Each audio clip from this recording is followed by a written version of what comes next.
Alright, welcome to our puzzle warm-up. This one's a little bit different than the ones we've been doing because we're solving for all the animals and not really for a question mark if you notice that. So also another thing that's different is the first row has two koalas, but it also has the giraffe or camel, and so we can't really start there because we don't know what the camel is. We don't know what the giraffe is, or we don't know what the koala is either. So we have to look for somewhere else to start. So we can't start on the first line. Let's look to the second line. The second line says 3 times the chick equals 33. Well, I know that 3 times 11 is 33. So I'm going to label my chicks as 11. So put on 11 for my chick. So the 11 is for the chick. 1, 1. And now maybe we can look on the first line again. Well, we know that 2 koalas minus the camel is going to equal 11, but we still don't know what the koalas or the camel equal. So let's move on to the third line.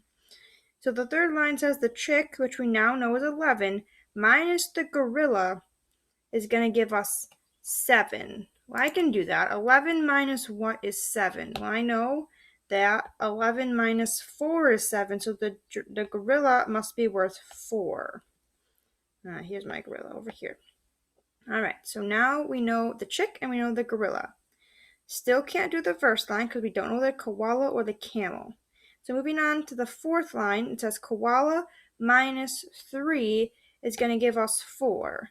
Okay, so what minus 3 is 4? Well, I know 7 minus 3 gives me 4. So the koala has to be 7, which helps us out with our first line because now we know the koalas are 7. All right, we don't know the camel, so we can't do the last line. So let's go back to the top. Now that we know the koala is worth 7, I can do 7 plus 7 minus the camel is going to give me 11. All right, well, I know that 7 plus 7 is 14. So 14 minus what equals 11? Well, that has to be 3. 14 minus 3 is 11. So the camel is worth 3, which is what our question mark was asking.